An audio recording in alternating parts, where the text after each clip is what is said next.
Buen día, soy la doctora Lorena Rubalcaba. Me hubiera gustado estar ahí con ustedes físicamente, pero me va a encantar compartir este tema y bueno, quedo pendiente también de si me mandan todas las dudas. Vamos a empezar con este gran etapa de la vida de la mujer que es el síndrome climatérico. Y bueno, cuando nosotros estamos en nuestros 20, en nuestros 30, creyendo que tenemos muchísimo trabajo, muchas responsabilidades y no tenemos tiempo para divertirnos, anhelamos tener un momento donde los hijos se vayan a sus casas, a la universidad y podamos salir con las amigas, divertirnos, tener tiempo para viajar, para hacer otras cosas que la responsabilidad del trabajo creemos que no nos permite. Sin embargo, cuando llega esta etapa, las pacientes no se sienten así. Recibimos a las pacientes en el consultorio después de múltiples visitas médicas con muchísimos diagnósticos. Nos dicen, doctora, ya fui con el reumatólogo porque me duelen las articulaciones, ya fui con el psiquiatra porque no puedo dormir, porque tengo unos cambios de ánimo terribles o porque se están divorciando. Y algo muy importante es que las pacientes no se sienten validadas. Es muy importante y algo de lo que me gustaría que se lleven de esta charla es que tenemos que aprender a validar a las pacientes, porque este tema no solo las va a impactar a ellas, va a impactar a sus familias, a nosotros como sociedad. Y bueno, hay que justo revisar cuáles son todos estos cambios que nos pueden decir las pacientes, hacerlos válidos y ver si integran este síndrome, porque las pacientes traen cambios en todo su sistema, no únicamente bochornos, implica cambios en cada uno de los sistemas que componen su cuerpo, su estado emocional. Entonces vamos a revisar y validar estos temas para poder atender mejor a nuestras pacientes. Esta etapa es muy importante porque no es solo un punto de enfermedad, sino que es toda una etapa de la vida. Ahora sabemos que hasta el 40% de la vida de las mujeres puede pasar en posmenopausia, entonces tenemos que verla como una etapa que va a requerir un importante acompañamiento médico y estrategias de prevención para una mayor salud. La esperanza de vida va aumentando afortunadamente. En el 2013 llegábamos a los 70 años raspaditos y ahora es un poco más de 80 años. Entonces, tenemos que acompañar a nuestras pacientes para llegar mejor a esa etapa y disminuir los principales causas de muerte que serán cáncer, enfermedades cardiovasculares, enfermedades tromboembólicas que nos pueden afectar a cuestiones cerebrales y, bueno, problemas incapacitantes como osteoporosis. Como este tema se llama climaterio, síndrome climatérico, tenemos que ver qué abarca, ¿sí? Tenemos que diferenciar en menopausia, pues digamos que va a ser toda esta parte antes de la menopausia, pero que es una etapa súper amplia, va a abarcar el paso de una vida reproductiva, no reproductiva. Digamos que esta parte entre climaterio y menopausia está muy entremezclada, ¿sí? Igual que la perimenopausia, que es, ahorita lo vamos a ver más adelante ya hablando de cuestiones específicas, cuando empieza a elevarse la FSH. Y vamos a hablar específicamente de síndrome climatérico a todo el conjunto de signos y síntomas relacionado con una disminución de estrógenos, que puede ocurrir antes, durante o después de la menopausia. Sí, a todo esto le vamos a llamar síndrome climatérico y climaterio, premenopausia, perimenopausia van a estar entremezclados.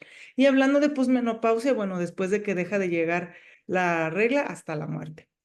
Esta transición a la menopausia va a estar caracterizada por cambios, cambios en el periodo de los ciclos, cambios en la madurez reproductiva que definitivamente va a disminuir de forma significativa, se va a reflejar en niveles altos ya de FSH.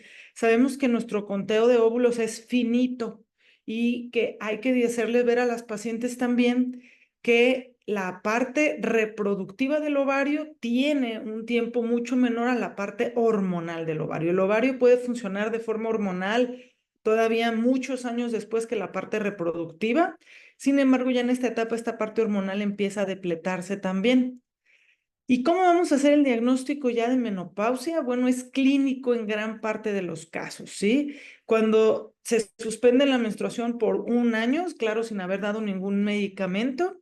Y en el laboratorio, aunque la bibliografía cambie, podemos encontrar una FSH por arriba de 30. Hay alguna bibliografía que menciona que por arriba de 25 y el estradiol por debajo de 30. Es muy importante hacer aquí el comentario de que conforme, claro que va disminuyendo la respuesta ovárica, vamos a empezar a ver cambios en estos valores de FSH, de estradiol. Sin embargo, si nuestra paciente nos está refiriendo ya síntomas, la paciente ya no tiene regla, independientemente de los valores, hay que hacerle caso a la parte clínica para dar un manejo para la paciente.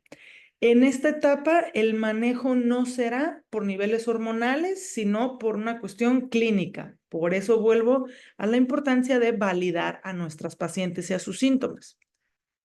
Se generó un sistema de estadificación llamado STRO más 10, que es el gol estándar para la caracterización del envejecimiento reproductivo. Podemos ver que empieza desde una etapa -5, que implica toda la etapa reproductiva, la transición a la menopausia y la posmenopausia, ¿sí? Es importante que a todas nuestras pacientes las estadifiquemos aquí. Claro que la etapa -5, -4, pues no serán una transición a la menopausia, es una etapa reproductiva importante en otros aspectos de la salud de la mujer. Y empezando en la etapa -3, sobre todo en la menosa, ahí vamos a empezar a ver cambios. Cuando nos llegan las pacientes para búsqueda de embarazo, en los 39, 40, 41, por ahí podemos empezar tal vez en una etapa -3B, donde empezamos a ver ciertos cambios ya con el conteo de folículos, ¿sí? Esto va a ser una parte inicial de los cambios y de ahí vamos a ir avanzando, vamos a ver de forma específica qué podemos esperar. Pero básicamente van a ser cambios en el ciclo menstrual y los cambios hormonales, acompañado de algunos síntomas ya posteriormente. Sabemos que ya de una etapa -3, donde es ya más cercano a estos cambios, ya una etapa ya no reproductiva, ahí vamos a empezar a ver sobre todo ciclos irregulares. Las pacientes van a ser los primeros que nos van a referir. Ya vamos a encontrar un conteo de folículos centrales bajo y la FSH puede estar incluso normal, no tiene por qué ser un parámetro en esta etapa. En una etapa -2, ahí ya vamos a encontrar una mayor irregularidad en los ciclos, una reserva ovárica francamente depletada y puede ser que ya encontremos cambios en la FSH. En la etapa -1, ahí ya vamos a tener una FSH alta, que va a irregularidad en los ciclos, pero la diferencia entre estas etapas va a ser la FSH. Ya cuando hay una FSH alta, definitivamente ahí estamos ya acercándonos. Y algo importante que me gustaría hacerles ver es el estradiol, que también hay que empezar a ver cambios tempranos en estradiol, donde nos va a empezar a indicar, junto con la reserva ovárica baja, que empezamos a tener ya este foquito amarillo. Y bueno, definitivamente en la etapa +1 vamos a encontrar que ya no hay regla, que la FSH está alta, una reserva ovárica baja y un estradiol depletado. Aquí lo podemos confirmar. Miren cómo el estradiol empieza alto, ¿sí? O sea, la FSH está en nivel, puede estar en niveles normales, pero en la premenopausia, en estos estadios ya de -3, -2, empieza a haber estradiol alto. Es el parámetro que tenemos que revisar, más la irregularidad de los ciclos, más el bajo conteo de folículos centrales, ¿sí? Y acercándonos, miren cómo se mueven las hormonas. ¿Y qué es lo que van a ver ustedes en el perfil ovárico que le van a pedir a su paciente? Bueno, si empezamos a ver un estradiol alto, ¿sí? Estradioles basales en día 2, 3 del ciclo, de 80, 100, 110, hay que tener una alerta ahí de que puede empezar a ver pues ya cambios importantes y que de ahí lo que sigue es que la FSH vaya subiendo y conforme esta vaya subiendo, el estradiol va bajando. La LH tiene un patrón similar a la FSH, también la van a ir encontrando alta, ¿sí? Estos cambios de tener un estradiol alto a que empiece a bajar y luego suba la FSH nos puede llevar entre 1 hasta 5 o 6 años, ¿sí? Depende también de cada paciente. Entonces vamos a encontrar como marcadores tempranos conteo de folículos centrales, hormona antimuleriana, que en realidad si la paciente no tiene deseo reproductivo, yo no les recomiendo que las pacientes inviertan en eso, más bien conteo de folículos que lo pueden hacer en el consultorio y pedirle un perfil ovárico para ver en basal. Si la paciente ya no está arreglando regular, podemos pedírselo y de todos modos en ningún momento del ciclo tendríamos que encontrar una FSH arriba de 25. Sale independientemente de que la paciente esté irregular. Si ustedes le piden un perfil ovárico en cualquier otro momento y ya el FSH está en 25, no tiene que ver con un proceso ya de que si el estradiol está en 150, tal vez trae ahí un ovulito, no tendría que ver, que esto también es importante. En esta etapa de transición es muy común que las pacientes, cuando las revisamos, encontramos quistes, ¿sí? Porque ya empieza a haber estos cambios con la FSH y el estradiol.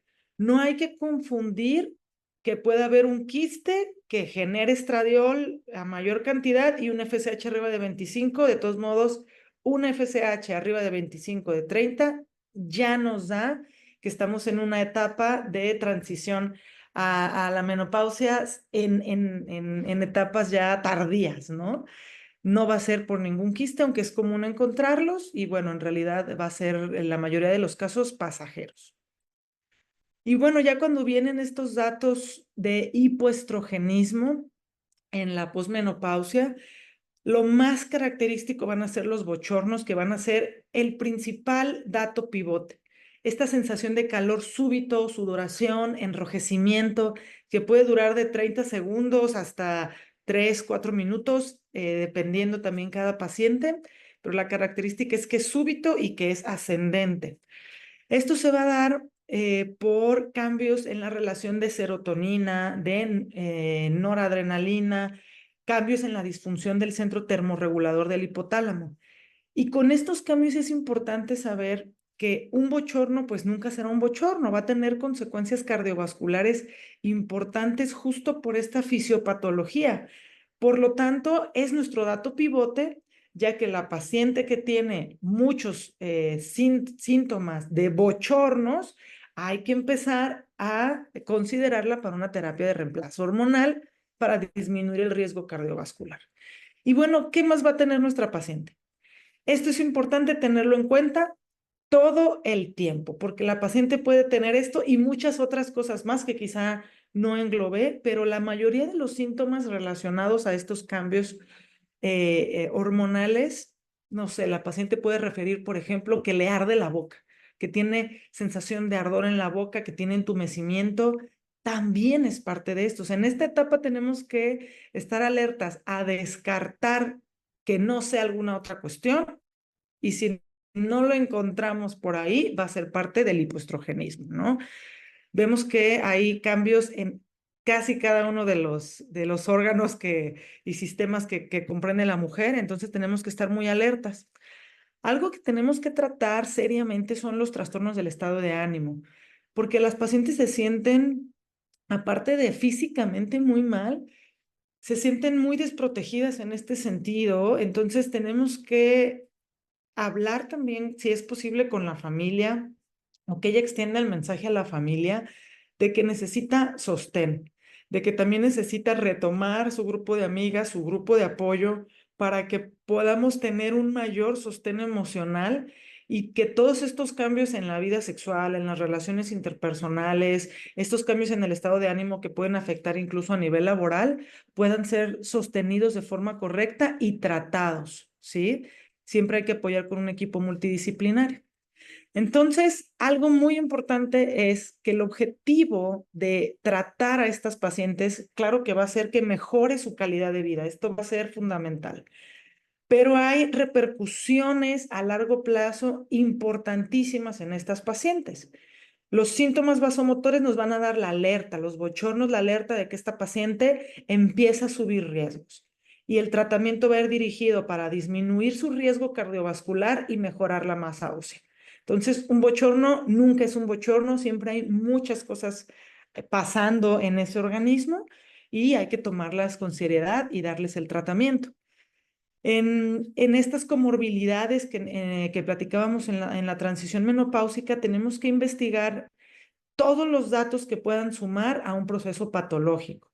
Vamos a ver en un momento cuáles son todos los estudios que tenemos que pedir, pero tenemos que estar cuidando cada uno de las esferas de esta paciente. Cómo se siente emocionalmente, mejorar su memoria, mejorar su masa muscular, que no tenga alteraciones tiroideas, alteraciones en el nivel de lípidos, etcétera. Y bueno, si las pacientes nos preguntan, doctora, ¿y cuándo se me va a ir todo esto? Híjole, es muy variable, porque hasta 75% de las pacientes les dura hasta 5 años estos síntomas. Hay algunas que un tiempo mucho mayor. Por lo tanto, tenemos que educarnos nosotros para poder transmitirles a la paciente todas las mejores herramientas disponibles para que esta etapa la vivan con plenitud y con pocos riesgos de enfermedades que las dejen incapacitadas. Y bueno, ¿por qué es importante hacer esta transición a la menopausia, vivir una posmenopausia plena, fuertes? Existe una teoría que se llama la teoría de las abuelas, que nos dice que hay una adaptabilidad de las abuelas para cuidar a los nietos y que esto permita que siga avanzando la descendencia. Esta etapa de cuidar en tribu, de maternar en tribu, permite que las abuelas tengan esta capacidad de sostén, de renovarse, de querer estar bien para cuidar a los nietos y mantener a la especie funcionando. Entonces ahora sabemos que el ritmo de vida ha cambiado muchísimo y que desafortunadamente ya no criamos en tribu como antes, nos tenemos que ir a otros sitios para estar con nuestras familias y se vuelven familias pequeñas. Por lo tanto, las abuelas cuando van se vuelven mucho más importantes y hay que cuidarlas mucho porque es una etapa con un gran propósito y con mucho potencial. Entonces, regresando al punto de por qué la importancia de esto, hay que darle tratamiento. Algo que me gustaría que se llevaran a casa es justo de que un bochorno no es solo un bochorno. Ya vimos por qué es importante darle tratamiento y el tratamiento principal en esta etapa es la terapia de reemplazo hormonal sistémica. ¿Sí? Es la que tiene toda la evidencia. No es válido ya hoy en día decir, bueno, pues para evitar los riesgos de las hormonas le doy algo para que se le quiten los bochornos. Porque que disminuyan los bochornos no nos va a quitar el riesgo cardiovascular y el riesgo de osteoporosis. Lo único que nos va a quitar este riesgo es la terapia de reemplazo hormonal sistémica, ¿sí? Hago la aclaración en sistémica, podemos dar tratamiento de terapia hormonal local, vaginal, para un síndrome urogenital, pero esa terapia no nos va a dar beneficios cardiovasculares ni de protección ósea. Y tenemos una ventana de oportunidades. La hipótesis del tiempo nos dice que a más temprano que empecemos nosotros la terapia de reemplazo hormonal, mejores beneficios cardiovasculares y de protección de masa ósea tendrá nuestra paciente. No, si una paciente llega después de los 60, aún tiene bochornos, no se le dio tratamiento en todo ese tiempo, hay que valorar mejor una terapia alternativa porque los riesgos aumentan. Pero en esta etapa de transición a la menopausia, si empiezan ya los síntomas de la paciente, es cuando más oportunidad tendremos de dar el tratamiento. Y bueno, es muy importante que nunca empecemos una terapia de reemplazo hormonal sistémica, nunca sin tener un protocolo completo. La paciente tiene que tener todos estos estudios para entonces poder ver sus riesgos y poder dar luz verde y poder personalizar la terapia de reemplazo hormonal que necesita nuestra paciente. Esto sumado, claro, a la historia clínica. ¿Cuándo no la vamos a dar? Cuando hay una sospecha mamográfica de alguna lesión o un antecedente de cáncer de mama. Hay mucho debate y muchos estudios que están saliendo en este tema, pero por ahora no hay que darlo en estas pacientes. También si tiene algún antecedente de cáncer de endometrio, aunque hay algunas excepciones, de preferencia no darlo. Cuando hay hemorragia uterina normal sin una causa diagnosticada. Cuando hay un antecedente de un evento tromboembólico, tampoco darla, aunque igual podría haber algunas excepciones, pero yo creo que es importante que nos quedemos con esta idea y ver los casos específicos. Las pacientes que tienen lupus tampoco, las que tienen un proceso de anticoagulación, y hay algunas relativas con el fumar, depende también de en qué punto están, si fuman, cuántos fuman, si ya están dejando de fumar, etcétera. Y el antecedente de cardiopatía coronaria hay que revisar sobre todo si tienen algún proceso de anticoagulación, qué tipo de infarto tuvieron, hace cuánto fue, etcétera. Pero hay que quedarnos muy importante con sobre todo las contraindicaciones absolutas, ¿sí? Y bueno, ¿qué puede suceder? Ahorita los mayores miedos es el cáncer de mama, que se da en 9 casos adicionales de cáncer de mama por la terapia de reemplazo hormonal y 5 más de accidente cerebrovascular. Sin embargo, cuando un evento representa menos de cada 10 por 10,000, es un evento muy, muy poco frecuente. Entonces, estos casos adicionales no justifican que nosotros no demos terapia de reemplazo hormonal a las pacientes que lo requieren, porque el beneficio de de más mujeres con una protección cardiovascular y ósea vale la pena. Y bueno, si ya decidimos dar terapia de reemplazo hormonal, ya tenemos todos los estudios, ya sabemos que no tiene ninguna contraindicación, vamos a tomar la decisión de forma muy general basada en esto. Si tiene útero, vamos a ver si desea sangrar o si no desea sangrar para decidir una terapia cíclica o una terapia continua.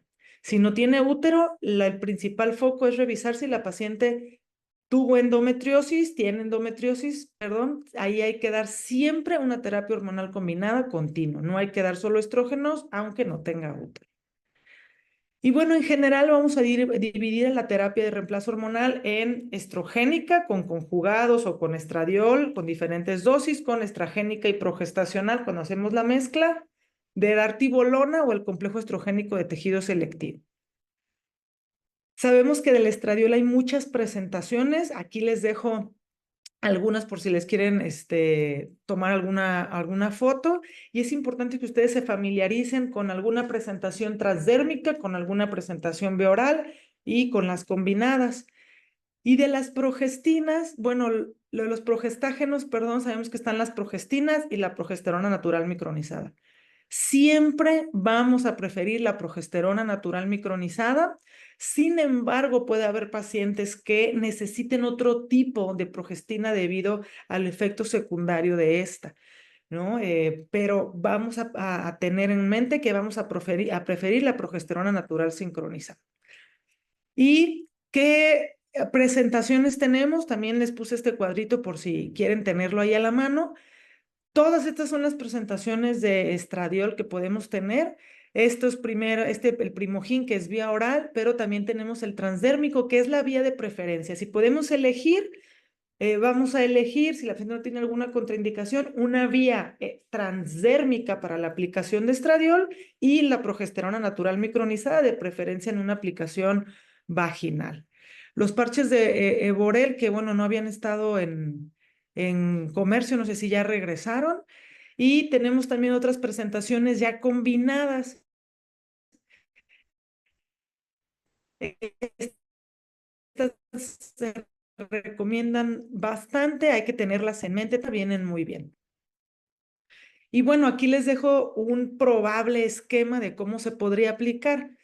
Nosotros podemos tener 1, 2 o 3 dosis del spray, tomando en cuenta que un disparo equivale como a 1.5 miligramos de estradiol, y podemos hacer mezclas con la progesterona, tomando en cuenta que si va a ser un proceso donde la paciente quiere reglar, empezaremos la progesterona natural micronizada 15 días después de empezar el estradiol sin suspender. Empieza la paciente con su periodo, le damos todo el tiempo los disparos o el gel. 15 días después de iniciarlos empezamos con la progesterona natural micronizada y la suspendemos, la paciente va a reglar y continuamos.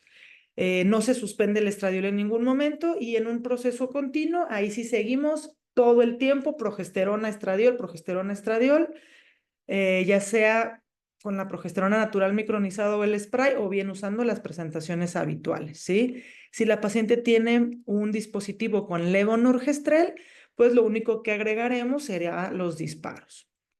Y bueno, la tibolona, que es una gran segunda línea de tratamiento, es importante comentarles las principales indicaciones para darla. Si hay mastopatía fibroquística, intolerancia a los estrógenos, miomatosis y disminución importante de la libido, nos puede venir bastante bien. Y hablando de la disminución en la libido, también hay que tomar en cuenta que podemos dar una terapia androgénica como coadyuvante y podemos darle en diferentes vías. Aquí les dejo algunas presentaciones, ¿sí? Una de las más prácticas es el Outillé, la que les recomiendo, que aunque está presente, o sea, el Sostenón, esta inyectable les viene bastante mal. Yo les recomiendo que no la usen. Podemos darle a veces una dosis cuando vienen con mucha sintomatología, pero en realidad no les viene bien. El Outillel es bastante práctico, se pueden aplicar un tercio de sobre 2 veces a la semana, es una aplicación práctica, o bien el BioLife, que también viene bastante bien. Y bueno, si la paciente tiene alguna contraindicación para la terapia de reemplazo hormonal, existen alternativas sabiendo que nos van a ayudar a los bochornos, pero no va a mejorar cuestiones de sistema cardiovascular o mejoría en la masa ósea. De los que están aprobados por la FDA, la paroxetina, también, aunque la fluoxetina puede venir bastante bien, con mejor tolerancia, y el fezolinetant también viene muy bien. Y hay otros que se usan, aunque no están aprobados, como la desvenlafaxina o la venlafaxina.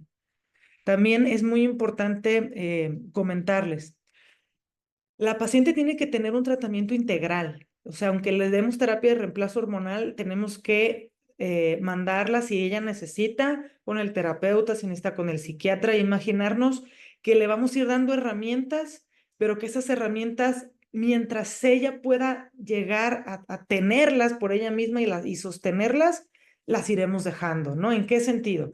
Si la paciente tiene, por ejemplo, resistencia a la insulina, probablemente le demos medicamento, pero la vamos a mandar con el nutriólogo, le vamos a mandar una orientación para hacer ejercicio y quizá eso nos va a dejar que dejemos medicamento para que ella sostenga a largo plazo con su estilo de vida, que disminuya la resistencia a la insulina. Entonces, la paciente tiene que tener un manejo integral acompañado a veces de terapeuta, de nutrición, ejercicios de mindfulness, un buen grupo de sostén familiar o de amigas y ejercicio de fuerza. Hay que hacerles ver que la masa muscular va a ser uno de los principales factores anti-envejecimiento, ¿sí? Más los suplementos que requiera la paciente en casos específicos. Y bueno, les dejo estos datos para recordar, sabiendo que los síntomas vasomotores van a ser nuestra principal dato importante a revisar, que la terapia de reemplazo hormonal es el pilar y que debemos ver esto de forma importante porque no debe vivirse en silencio, debe verse con mucha información porque abarca una gran parte de la vida de las mujeres. Y bueno, ya les dejo esto un poquito como en broma, de que también hay muchas estrategias que no suman de forma científica a que las pacientes mejoren. Hay muchos suplementos que no funcionan, por eso es importante que nosotros le demos la información, pero les dejo esta parte para poder recordar de forma graciosa todo lo que sienten nuestras pacientes. Gracias. When once you were excited, you're just angry, hot, spiteful, sweating, sweating, twitching, everything is fine. Listo, doctora, creo que ya quedó. Sí, ya nada, estaba terminando el videito y ya. All the brain fog. Can't find my glasses, coat, or broom. Why am I even in this room? I'm so tired that I can't sleep. I'm so horrible that I sleep. But a little birdie told me don't put up with all this. Oh no, not I. I will survive. With Dr. Vegan's caring men a friend, I know I'll stay alive. I nearly killed my other half, but now I found another path. I will survive. I will survive. Hey, hey. Listo. Muchas gracias.